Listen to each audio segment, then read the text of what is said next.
Welcome to global study. कैसे हो बच्चों? आज परमाणु और अणु जो चैप्टर पढ़ा रहे हैं उसका आज थर्ड लेक्चर चलने वाला है। और इससे पहले वाले मैं लेक्चर पढ़ा दिए हैं, उसको आप उनके लिंक डिस्क्रिप्शन बॉक्स में दे दिए गए हैं और आप उनको ज़रूर देखें और अपने दोस्तों को शेयर करें। आइए इससे अगला टॉपिक देखते हैं। हाँ, तो हम देखते हैं कि अब टॉपिक है आयन क्या होते हैं। तो हम आयन्स के बारे में जानने की कोशिश करेंगे कि आयन क्या होते हैं। तो आयन क्या होते हैं ये पढ़ेंगे हम। तो देखते हैं क्या होते हैं आयन।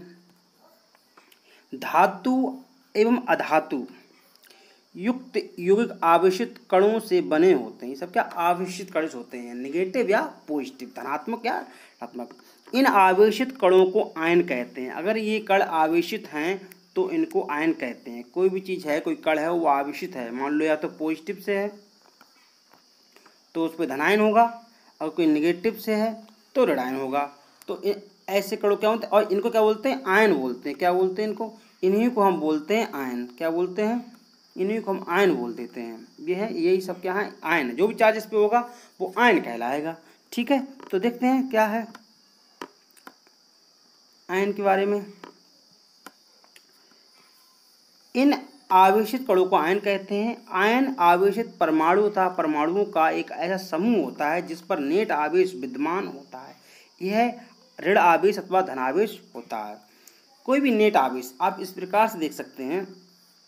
आपको दिखाएं कि मान लो कोई वस्तु है, मैंने कोई वस्तु ले ली और मान लो ये कोई वस्तु है, छोटी सी ये वस्तु है। और आप जानते हो नेट किसी चार्ज, किसी वस्तु पर नेट चार्ज का क्या मतलब होता है? उसका मतलब ये होता है, मान लो किसी चीज़ में 6 प्रोटॉन है तो 6 ही इलेक्ट्रॉन होने चाहिए। तो ये चीज़ ना तो धनायन होगी और ना ही ऋणायन। और अगर इसी, मान लो हम बात जो कर रहे हैं वो इस वाली वस्तु कर रहे हैं, ठीक है, इस वस्तु कर रहे हैं। अगर इसमें से मान लीजिए एक इलेक्ट्रॉन किसी दूसरी वस्तु से आ गया, एक इलेक्ट्रॉन किसी दूसरी वस्तु से एक इलेक्ट्रॉन मान लो आ गया, तो मान लीजिए तो इस पर कितने हो जाएंगे? तो 6 ये हो गए और ये हो गए, तो लगभग कितने 7 इलेक्ट्रॉन हो जाएंगे। तो ये पूरी जो बॉडी होगी ये कैसे नेगेटिव आयन की हो जाएगी, यानी ऋणायन हो जाएगी। तो ये जो वस्तु जो होगी ये ऋणायन की हो जाएगी। लेकिन इसका अगर विपरीत हो जाए, इसका विपरीत मतलब ये है, अब ये न्यूट्रल है, 6 प्रोटॉन इस पे हैं और 6 इलेक्ट्रॉन इस पे हैं। अब मान लो कि इसमें से एक इलेक्ट्रॉन चला जाए, एक इलेक्ट्रॉन इसमें से चला जाए, यानी कि इस बॉडी में से 6 एक इलेक्ट्रॉन निकल जाए। अगर एक इलेक्ट्रॉन निकल जाता है तो इस पर कितने बन जाएंगे, बचेंगे इलेक्ट्रॉन? तो इस पर बचेंगे 5 इलेक्ट्रॉन बचेंगे और 6 प्रोटॉन। तो प्रोटॉन पे जो चार्ज होता है वो पॉजिटिव का होता है, इलेक्ट्रॉन होता है नेगेटिव का। तो इसका मतलब तो हम कहेंगे ये बॉडी जो है धनायन या वो धनात्मक आयन वाली बन गई, इसे हम धनायन बोलेंगे। ठीक है, धनात्मक आवेश की ये वस्तु बन गई। यानी कि अगर दोनों चीज़ें बराबर हैं तो उस पर कोई भी चार्ज नहीं होगा। अगर उसमें से अगर मान लो 6 हैं तो अगर एक इलेक्ट्रॉन निकल गया, इलेक्ट्रॉन एक चला गया, तो इसका मतलब 6 प्रोटॉन, यानी कि वहाँ पे जो चीज़ ज़्यादा होती है उसका ही फिर आयन बन जाता है, यानी कि वो चीज़ धनायन कहलाएगी। अगर एक आ गया यानी कि 7 इलेक्ट्रॉन हो गए और 6 प्रोटॉन यानी कि 7 इलेक्ट्रॉन, यानी कि ऋणायन वाली संख्या ज़्यादा हो गई, तो वो चीज़ फिर यहाँ पर ये माइनस चार्ज ज़्यादा हो जाएगा। समझ गए होंगे आप? Very good. चलो आगे देखते हैं।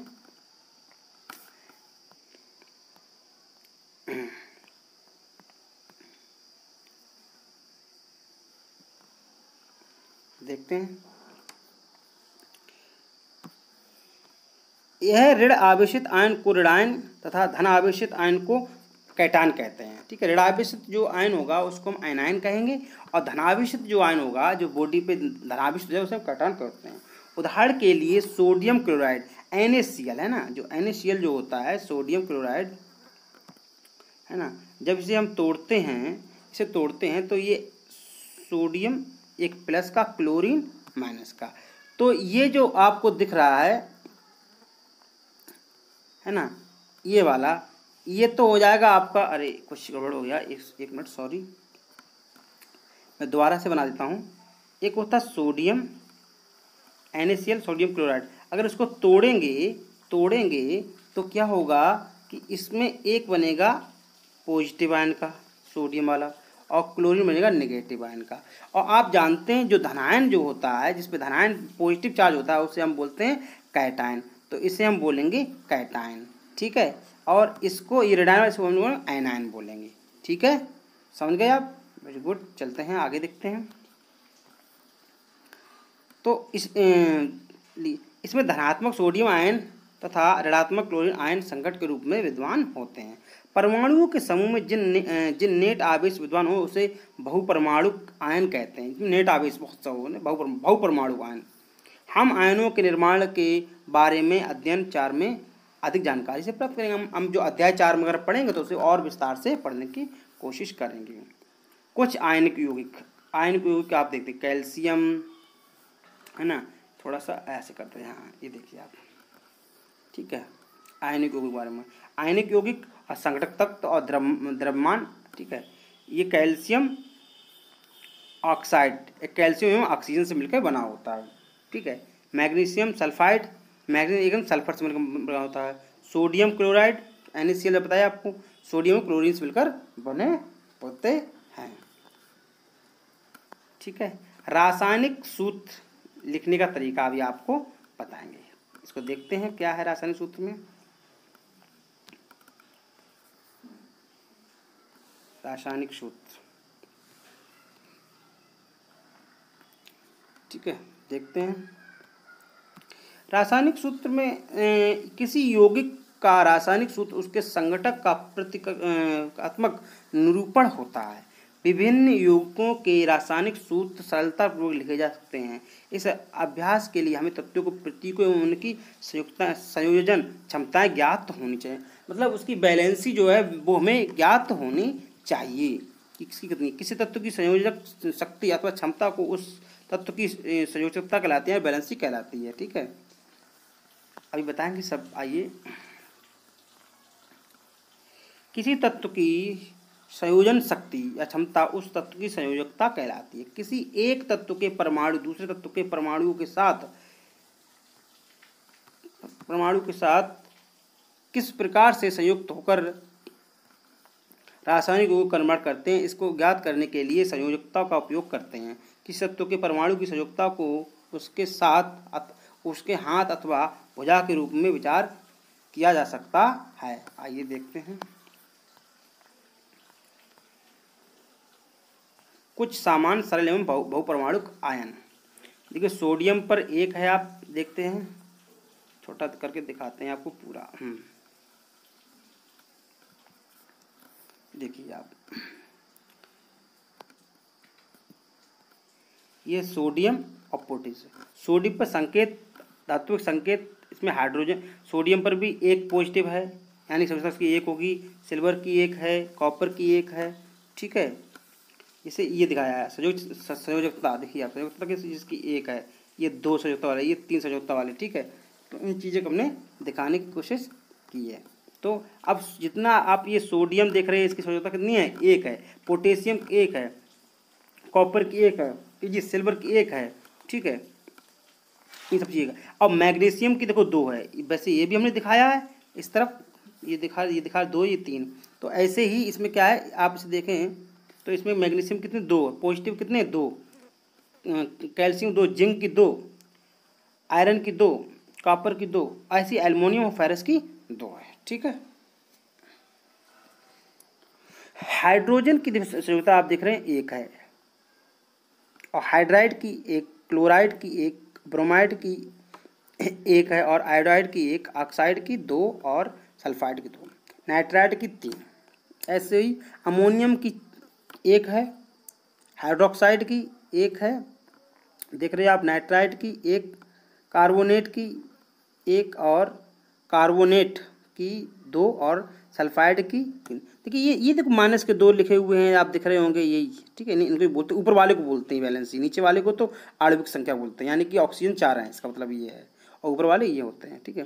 फास्फोरेट की 3, ठीक है। तो इन्हीं के आधार पे हम अब करने की कोशिश करेंगे। आइए देखते हैं।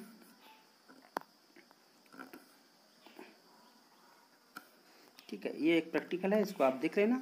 इधर आइए, डायरेक्ट इधर आ जाते हैं। सरल योग के सूत्र पे आप देखते हैं। दो विभिन्न तत्वों को निर्मित सरलतम योग को द्विअंगी योग कहते हैं। में कुछ आयनों को संयुक्ताएं दी गई हैं। आप इन योगों के सूत्रों को लिखने के लिए आणविक योग के रासायनिक सूत्र लिखते समय हम पहले संघटक तत्वों को प्रतीक लिखकर उनकी संयुक्ताएं लिखते हैं, जैसा कि निम्न उदाहरणों में दर्शाया गया है। तत्पश्चात संयोजित परमाणुओं की संयुक्ताओं को क्रॉस अणु सूत्र लिखते हैं। तो कैसे अणु सूत्र लिखते हैं इनके बारे में आइए उदाहरण को देखते हैं। यह है क्लोराइड, इसे देखते हैं आप, समझने वाली चीज़ है, देख समझिए जरा।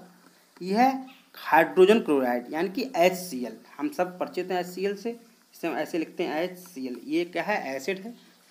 तो हम जाते हैं कि हाइड्रोजन की संयोजकता कितनी है, 1 है, ठीक है, और क्लोरीन संयोजकता कितनी है, 1 है। अब इसको क्रॉस करते हैं आप, इसको इस तरफ ले जाएं और इसको इस तरफ ले जाएं, तो इसके भी एक हाइड्रोजन हो जाएगा, सॉरी, इसके भी एक ऊपर हाइड्रोजन 1 और क्लोरीन के ऊपर भी 1। तो एक कोई जरूरत लिखने, दोनों पे बराबर है तो लिखने की कोई आवश्यकता नहीं होती है,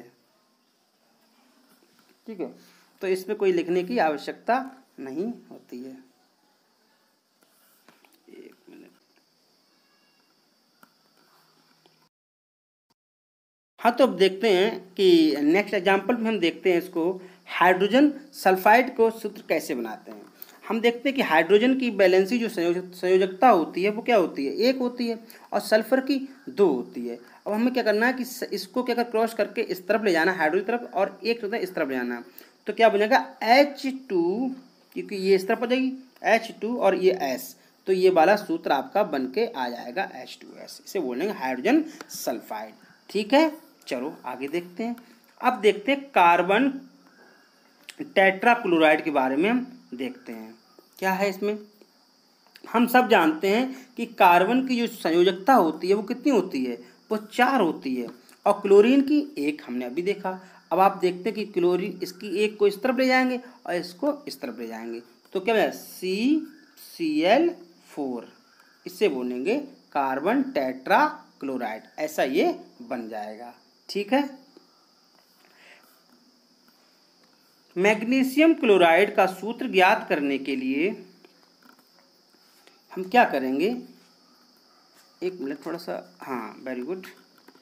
मैग्नीशियम क्लोराइड का सूत्र ज्ञात करने के लिए पहले हम धनायन का संकेत, यानी मैग्नीशियम और धनायन का संकेत कितना है, +2 लिखते हैं। इसके पश्चात ऋणायन का संकेत लिखते हैं। पहले हम धनात्मक वाले संकेत को लिखेंगे, तत्पश्चात इसके आवेशों को आर्थ चक्र क्रॉस करके हम करवा देंगे। आइए करते हैं, देखते हैं क्या एग्जाम्पल है, ठीक है। मैग्नीशियम क्लोराइड देखते हैं। अब क्या करना, हमें मैग्नीशियम का इस पर क्या धनायन वाला था, तो धनायन वाले को हम पहले लिखेंगे, वो हमने धनायन वाले को इस तरह देखो पहले लिख दिया, फिर ऋणायन वाले को। अब मैग्नीशियम इसको इस तरफ ले जाएंगे और इसको इस तरफ ले जाएंगे, तो क्या बनेगा Mg और Cl2, यानी कि एक मैग्नीशियम के लिए हमें क्लोरीन की 2 क्लोरीन की आवश्यकता पड़ेगी, 2 क्लोरीन की आवश्यकता पड़ेगी, तो हम इसमें भी देख सकते हैं, ठीक है। चलिए इस प्रकार हम देखेंगे कि मैग्नीशियम क्लोराइड के अणु में क्लोराइड आयन प्रत्येक मैग्नीशियम आयन के लिए इस प्रकार के आयनिक युग्म में धनात्मक ऋणात्मक आवेश का संतुलन होना चाहिए। तो संपूर्ण संरचना उदासीन होनी चाहिए, यानी कि उदासीन मतलब ना तो उस पर नेगेटिव चार्ज रहे, जैसे इस पर आप देख रहे हो, ना तो इस पर कोई नेगेटिव चार्ज है और ना ही पॉजिटिव। ध्यान देने योग्य बात यह है कि इस प्रकार के सूत्रों में आयनों के आवेशों को नहीं दर्शाया जाता, कोई भी आयनों के आवेश को आप नेगेटिव पॉजिटिव नहीं दर्शाया जाता है। एल्युमिनियम ऑक्साइड का सूत्र हम देखते हैं, क्या देखते हैं, आइए आप दिखाते हैं एल्युमिनियम ऑक्साइड के सूत्र को। आप जानते हैं एल्युमिनियम की जो बैलेंसी होती है, संयोजकता होती है, कितना होता है, 3 होता है, और ऑक्सीजन की 2। अब आपको पता है क्या करना होगा, हमें इस वाले को इस तरफ भेज देना और इस वाले को इस तरफ। यानी कि 2 जाएगा एल्युमिनियम, तो क्या हो जाएगा Al2 और ऑक्सीजन कितना O3, तो वही यहाँ पर बन भी गया है, देख रहे हैं Al2, इसको बोलेंगे एल्युमिनियम ऑक्साइड। ठीक है, कैल्शियम ऑक्साइड का सूत्र देखते क्या बनता है। हमें इनकी मेन चीज़ उसके आवेश को या उसकी संयोजकता को हमें पता होनी चाहिए, उसकी बैलेंसी कितनी है बस। ठीक है, और कैल्शियम की बैलेंसी 2 है और ऑक्सीजन की बैलेंसी भी 2 है। तो हम क्या करेंगे, आप देखते हो ये इस तरफ जाएगा, ये भी इस तरफ जाएगा, और आप पहले अब सिंपल तरीके से लिखेंगे तो Cl कैल्शियम का भी 2 लिखेंगे और ऑक्सीजन का भी 2 लिखेंगे। अब आप एक बात देखो, ये भी 2 हैं और ये भी 2 हैं, जब दोनों 2 हैं तो हमको कॉमन ना कर लें, तो कॉमन करने का क्या होगा, तो कॉमन जब लिखेंगे तो आएगा आपका CaO कैल्शियम ऑक्साइड। तो इसको हम इस रूप में लिख सकते हैं, क्योंकि ये दोनों कॉमन है तो इनको यहाँ पे कैंसिल कर देंगे, यानी कि ये उसकी जो है अनुपात बराबर आ जाएगा, तो उसको हम ऐसे लिख लेंगे। यहाँ पर दोनों तत्वों की संयोजकता समान है, अतः इसका सूत्र Ca2CO2 आ रहा प्राप्त होगा, किंतु हम इस सूत्र को CaO के रूप में भी सरलीकृत कर सकते हैं, सरलीकृत करते हैं ना, क्योंकि उसकी अनुपात हमें बराबर चाहिए होता है। बहुपरमाणुक आयनों वाले यौगिक जो बहुपरमाणुक होते हैं, 2 से अधिक या उससे भी अधिक है ना, तो उससे देखते हैं क्या होते हैं बहुपरमाणुक। एक है सोडियम और एक है NO3। ठीक है, फिर नाइट्रेट का हम देखते हैं, तो सोडियम क्या होगा 1 और इसका क्या है, इसका भी क्या है 1 है चार्ज। अब इसको बनाएंगे तो ये भी कैसे बनेगा सीधा, क्योंकि ये इस तरफ चला जाएगा, इस तरफ एक बराबर, तो उसमें एक उसके ऊपर लिखने की जरूरत नहीं होती, कि जब दोनों बराबर होते हैं तो उसको वैसे ही लिख देते हैं। कैल्शियम हाइड्रोक्साइड के बारे में देखते हैं। आप कैल्शियम की बैलेंसी कितनी होती है 2, आप देख रहे हैं, और OH हाइड्रोक्साइड कितनी 1, तो ये तो जाएगी इस तरफ और ये जाएगी इस तरफ। जाहिर सी बात हो, तो इसे हम कैसे लिखेंगे, इसे हम ऐसे लिखेंगे कि पहले कैल्शियम को तो लिख लेंगे, फिर OH ऐसे कोष्टक बंद करेंगे, OH लिखेंगे। ठीक है, फिर ये पूरे इस पे पड़ेगा, यानी कि H पे आप लगा दो या ऑक्सीजन, नहीं पूरे, तो हम यहाँ पर इसको ऐसे लगाएंगे। तो इस प्रकार से ये सूत्र हमारा सही से बनेगा, जो आपकी बुक में दिया जा रहा है। आप देखिए, इसमें बुक में आपका सूत्र दिया गया है, ये देखिए आपका सॉरी ये वाला, ठीक है, सूत्र दिया गया है। चलिए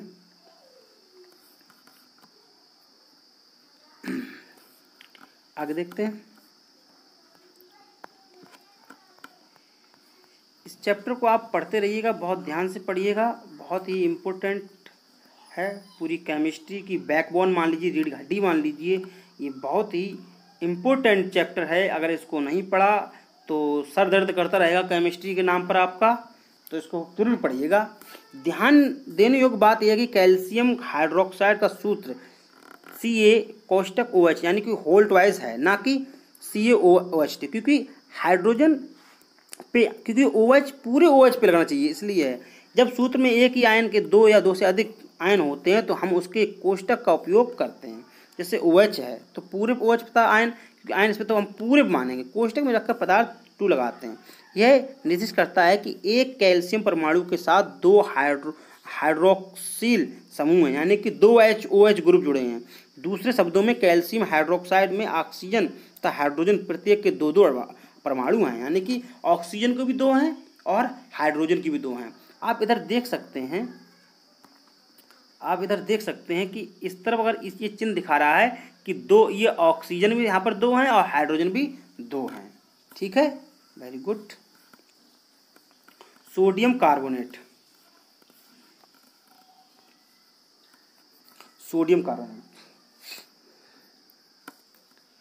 ये देखते हैं एक, और कार्बोनेट का 2 बैलेंसी है।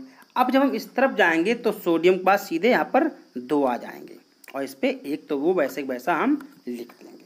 ठीक है, इस पर कोष्टक की कोई आवश्यकता नहीं है। उपरोक्त उदाहरण में कोष्टक के उपयोग की आवश्यकता नहीं, क्योंकि बहुपरमाणुक आयन कार्बोनेट पर का एक ही आयन विद्यमान है, कार्बोनेट का एक ही आयन विद्यमान है। अमोनियम सल्फेट का सूत्र, ठीक है, अमोनियम सल्फेट, इसको देखते हैं। अमोनियम और सल्फेट है, अमोनियम का 1 और सल्फेट का 2। जब ये 2 जाएगा तो इस पर भी वो और इस तरफ, क्योंकि ये NH क्या है 2 है, क्या अमोनियम के क्या है, देखो नाइट्रोजन का सूत्र ए होता है, ये एच, तो अमोनियम सूत्र है, तो इस पे क्या हुआ 2, ये दोनों पे होल्ड कोष्टक लगा के यहाँ पे लगेगा और ये सिंपल रहेगा। ठीक है, समझ गए बात को